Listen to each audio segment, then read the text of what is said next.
ओम श्री साई नाथाय नमः। अध्याय 38 श्री साई सच्चरित्र। अध्याय 38 बाबा की हांडी, नाना साहेब द्वारा देव मूर्ति की उपेक्षा, नैवेद्य वितरण, छाछ का प्रसाद।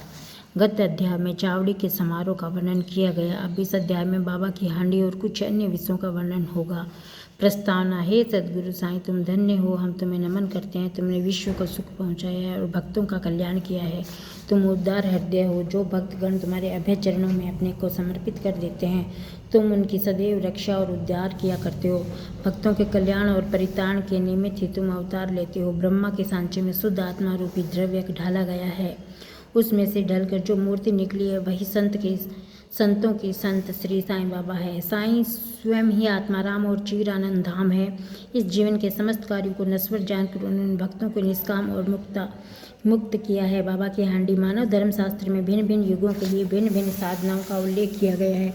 सतयुग में तप, त्रेता में ज्ञान, द्वापर में यज्ञ और कलयुग में दान का विशेष महात्म्य है। सर्व प्रकार के दानों का अन्नदान श्रेष्ठ है। जब मध्याह्न के समय हमें भोजन प्राप्त नहीं होता है, तब हम विचलित हो जाते हैं और किसी ऐसी स्थिति अन्य प्राणियों को के अनुभव कर जो किसी भिक्षुक या भूखे को भोजन देता है वही श्रेष्ठ दानी है। तैत्तिरीयोपनिषद में लिखा है कि अन्न ही ब्रह्म है, उसी से सब प्राणियों की उत्पत्ति होती है तथा उसी से ही वे जीवित रहते हैं और मृत्यु के उपरांत उसी में लय भी हो जाते हैं। जब कोई अतिथि दोपहर के समय अपने घर आता है तो हमारा कर्तव्य हो जाता है कि हम उसका अभिनंदन कर उसे भोजन कराएं। अन्य दान जैसे धन, भूमि, वस्त्र इत्यादि देने में तो पात्रता का विचार करना पड़ता है, परंतु अन्न के लिए विशेष सोच विचार की आवश्यकता नहीं है। दोपहर के समय कोई भी अपने द्वार पर आए तो उसे शीघ्र भोजन कराना हमारा परम कर्तव्य है। प्रथमतः लूले, लंगड़े, अंधे, रुग्ण, भिखारी को, फिर उन्हें जो हाथ पैर से स्वस्थ है और उन सभी के बाद अपने संबंधियों को भोजन कराना चाहिए।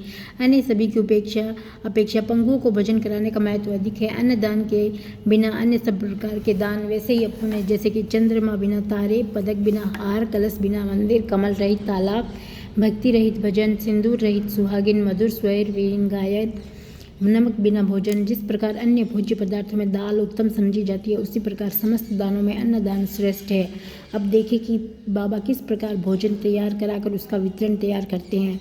हम पहले ही उल्लेख कर चुके हैं कि बाबा अल्पाहारी थे और वे थोड़ा बहुत जो कुछ भी खाते हैं वह उन्हें केवल 2 ग्रह से ही भिक्षा में उपलब्ध हो जाया करता था। परंतु जब उनके मन में कभी सभी भक्तों को भोजन कराने की इच्छा होती तो प्रारंभ से लेकर अंत तक संपूर्ण व्यवस्था वे स्वयं किया करते थे। वे किसी पर निर्भर नहीं रहते थे और न ही किसी को संबंध में कष्ट दिया करते थे।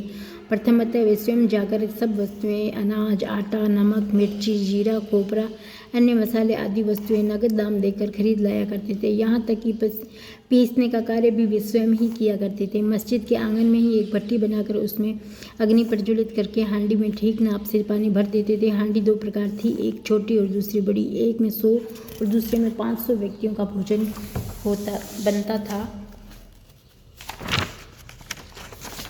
तैयार हो सकता था। कभी वे मीठे चावल बनाते और कभी मांस मिश्रित चावल बनाते थे। कभी कभी दाल और मुटकले भी बना लेते थे। पत्थर की सील पर महीन मसाला पीस कर हांडी में डाल देते थे। भोजन रुचिकर बने इसका भरकस प्रयत्न किया जाता था। ज्वार के आटे को पानी में उबालकर उसमें छाछ मिलाकर आमबिल, आमटी बनाते भोजन के साथ भक्तों को समान मात्रा में बांट देते। भोजन ठीक बन रहा है या नहीं ये जानने के लिए अपनी कफने की बाहें ऊपर उठाकर निर्भय होकर उबलती हांडी में हाथ डाल देते थे, उसे चारों ओर घुमाया करते थे। ऐसा करने पर भी उनके हाथ पर न कोई जलन का चिन्ह और न चेहरे पर कोई पीड़ा की रेखा प्रतीत होती थी। जब भोजन तैयार हो जाता तब वे मस्जिद से बर्तन मांगकर मौलवी से फतिहा पढ़ने को कहते थे। फिर वे महासभापति और तात्या पाटिल के प्रसाद का भाग पृथक रखकर शेष भोजन गरीब और अनाथ लोगों को खिलाकर उन्हें तृप्त करते थे। सचमुच वे लोग धन्य हैं, कितने भाग्यशाली थे वे जिन्हें बाबा के हाथ का बना उपरसा हुआ भोजन खाने को प्राप्त हुआ है। यहाँ कोई शंका कर सकता है कि क्या वे शाकाहारी और मांसाहारी भोज्य पदार्थों का प्रसाद सभी को बांटा करते थे। इसका उत्तर बिल्कुल सीधा और सरल है। जो लोग मांसाहारी थे उन्हें हांडी में से दिया जाता था। शाकाहारियों को उसका स्पर्श भी नहीं होने देते थे। न कभी उन्होंने किसी को मांसाहार का प्रोत्साहन दिया था, न ही उनकी आंतरिक इच्छा थी कि किसी को उसके सेवन की आदत लग जाए। यह एक अति पुरातन नियम है कि जब गुरुदेव प्रसाद वितरण कर रहे हैं तो सभी शिष्य उसकी ग्रहण करने में संकित हो जाए, उसका अधपतन हो जाता है।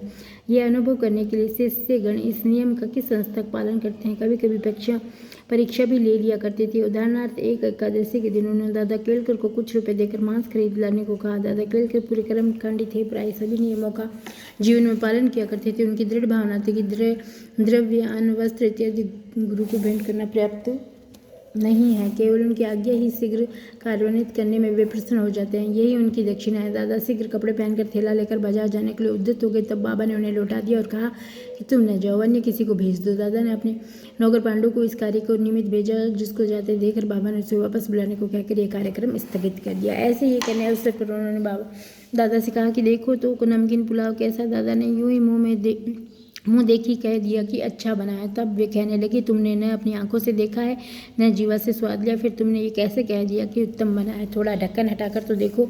बाबा ने दादा की बाँह पकड़ी और बलपूर्वक बर्तन डालकर बोले, थोड़ा सा इसमें से निकालो और अपना कट्टरपन छोड़कर चखो। जब माँ का सच्चा प्रेम बच्चे पर उमड़ आता है तब माँ उसे चिकोटी भरती है, परंतु उसका चिल्लाना या रोना देखकर वे उसे अपने हृदय से लगाती है। इसी प्रकार बाबा ने सात्विक मात्र प्रेम के वश हो दादा का इस प्रकार हाथ पकड़ा। यथार्थ में कोई भी संत या गुरु अपने कर्मकांडी शिष्य को वर्जित भोज्य के लिए आग्रह करके अपनी अपकीर्ति कराना पसंद नहीं करेंगे। इस प्रकार हांडी का कार्यक्रम 1910 तक चला और फिर स्थगित हो गया। जैसा पूर्व में उल्लेख किया जा चुका है, दासकुनु ने अपने कीर्तन द्वारा समस्त बम्बई प्रांत में बाबा की अधिक कीर्ति फैलाई। फलतः इस प्रांत से वे लोगों के झुंड शिरडी आने को लगे और थोड़े ही दिनों में शिरडी पवित्र क्षेत्र बन गया। भक्तगण बाबा को नैवेद्य अर्पित करने के लिए नाना प्रकार के स्वादिष्ट पदार्थ लाते, जो इतनी अधिक मात्रा में एकत्रित हो जाता था। फकीरों और भिखारियों को संतोषपूर्वक भोजन कराने पर भी बच जाता था। नैवेद्य वितरण करने की विधि का वर्णन करने से पूर्व हम नाना साहेब चांदोरकर की उस कथा का वर्णन करेंगे जो स्थानीय देवी देवताओं और मूर्तियों के प्रति बाबा की समान भावना की द्योतक है। नाना साहिब द्वारा देव मूर्ति की उपेक्षा कुछ व्यक्ति अपनी कल्पना के अनुसार बाबा को ब्राह्मण और कुछ उन्हें यवन समझा करते थे, परंतु वास्तव में उनकी कोई जाति नहीं थी। उनकी और ईश्वर की केवल एक ही जाति थी। कोई भी निश्चयपूर्वक यह नहीं जानता था कि वे किस कुल में जन्मे और उनके माता पिता कौन थे। फिर उन्हें हिंदू या यवन कैसे घोषित किया जा सकता है। यदि वे यवन होते तो मस्जिद में सदैव धूनी और तुलसी वृंदावन ही क्यों लगाते, शंख घंटे अन्य संगीत वाद क्यों बजाते, हिंदुओं की विविध प्रकार की पूजाओं को क्यों स्वीकारते। यदि सचमुच यवन होते तो उनके कान क्यों छिदे होते थे। हिंदू मंदिर और स्वयं जीर्ण उद्धार करवाते। उन्होंने हिंदुओं की मूर्तियाँ और देवी देवताओं की जरा सी उपेक्षा भी कभी सहन नहीं किया। एक बार नाना साहिब चांदोरकर अपने साधु श्री बिनीवले के साथ शिरडी आए। जब वे मस्जिद में पहुंचे तब बाबा वार्तालाप करते हुए अनायास क्रोधित होकर कहने लगे कि तुम दीर्घ काल से मेरे सानिध्य में हो, फिर भी ऐसा आचरण क्यों करते हो। नाना साहिब प्रथम इन शब्दों में कुछ भी अर्थ न समझ सके थे। उन्होंने अपना अपराध समझाने की प्रार्थना की। प्रत्युत्तर में उन्होंने कहा कि तुम कब कोपर गांव आए और फिर वहां से कैसे शिरडी आ पहुंचे। तब नाना साहेब को अपनी भूल तुरंत ही ज्ञात हो गई। उनका यह नियम था कि शिरडी आने से पूर्व वे कोपर गांव में गोदावरी के तट पर स्थित श्री दत्त का पूजन किया करते थे, परंतु रिश्तेदारों के दत्त उपासक होने पर भी इस बार विलम्ब होने के भय से उनको भी दत्त मंदिर जाने से हतोत्साहित किया। वे दोनों सीधे शिरडी चले गए। अपना दोष स्वीकार कर उन्होंने कहा कि गोदावरी में स्नान करते समय पैर में एक बड़ा कांटा चुभ जाने के कारण अधिक कष्ट हो गया। बाबा ने कहा, यह तो बहुत छोटा सा दंड था और उन्हें भविष्य में आचरण के लिए सदैव सावधान रहने की चेतावनी है। नैवेद्य वितरण। अब हम नैवेद्य वितरण करेंगे का वर्णन करेंगे। आरती समाप्त होने पर बाबा से आशीर्वाद और उद्दी प्राप्त कर जब भक्तिगण अपने अपने घर चले जाते तब बाबा पर्दे के भीतर प्रवेश कर निम्बर के सहारे पीठ टेक कर भोजन के लिए आसन ग्रहण करते थे। भक्तों की दो पंक्तियां उनके समीप बैठा करती थी। भक्तगण नाना प्रकार के नैवेद्य, पूरी, पूरन पोली जो खाना देश में बनाई जाती है, पेड़ा, बर्फी, बांसुरी, उपमा, अम्बे, मोहर थाली में सजा सजा कर लाते और जब तक नैवेद्य स्वीकार न कर लेते तब तक भक्तगण बाहरी प्रतीक्षा किया करते थे। समस्त नैवेद्य वितरित कर दिया जाता था। तब वे स्वयं भगवान को नैवेद्य अर्पण कर स्वयं ग्रहण करते थे। उसमें से कुछ भाग बाहर प्रतीक्षा करने वालों को देखकर शेष भीतर बैठे हुए भक्त पा लिया करते थे। जब बाबा सबके माध्यम आ विराजते तब दोनों पंक्तियों में बैठे वे भक्त तृप्त होकर भोजन किया करते थे। बाबा प्राय सामा और निमोणकर से भक्तों को अच्छी तरह भोजन कराने और प्रत्येक की आवश्यकता का सावधानीपूर्वक ध्यान रखने को कहते थे। वे दोनों भी इस कार्य को बड़ी लगन और हर्ष से करते थे। इस प्रकार प्राप्त प्रत्येक ग्रास भक्तों को पोषक और संतोषदायक होता था, किंतु मधुर पवित्र प्रेम रसपूर्ण भोजन था वह सदा मांगलिक और पवित्र है। छाछ मट्ठा का प्रसाद। इस सत्संग में बैठकर एक दिन जब हम हेमाड़पंथ पूर्णतः भोजन कर चुके तब बाबा ने उन्हें एक प्याला छाछ पीने को दिया। को दिया। उनके श्वेत रंग से वे प्रसन्न हुए तो हुए, परंतु उदर में जरा भी गुंजाइश न होने के कारण उन्होंने केवल एक घूंट ही पिया। उनका यह उपेक्षात्मक व्यवहार देखकर बाबा ने कहा कि सब पी जाओ, ऐसा सुअवसर अब कभी नहीं पाओगे। तब उन्होंने पूरी छाछ पी ली, किंतु उन्हें बाबा के सांकेतिक वचनों का मर्म शीघ्र ही विदित हो गया, क्योंकि इस घटना के थोड़े दिनों के पश्चात ही बाबा समाधिस्थ हो गए थे। पाठकों, अब हमें अवश्य ही हेमाडपंथ के प्रति कृतज्ञ होना चाहिए, क्योंकि उन्होंने तो छाछ का प्याला पिया है, परंतु वह हमारे लिए यथेष्ट मात्रा में श्री साईं लीला रूपी अमृत दे गए। श्री सद्गुरु साईनाथ अर्पण वस्तु। शुभम भवतु। ओम श्री साईनाथाय नमः।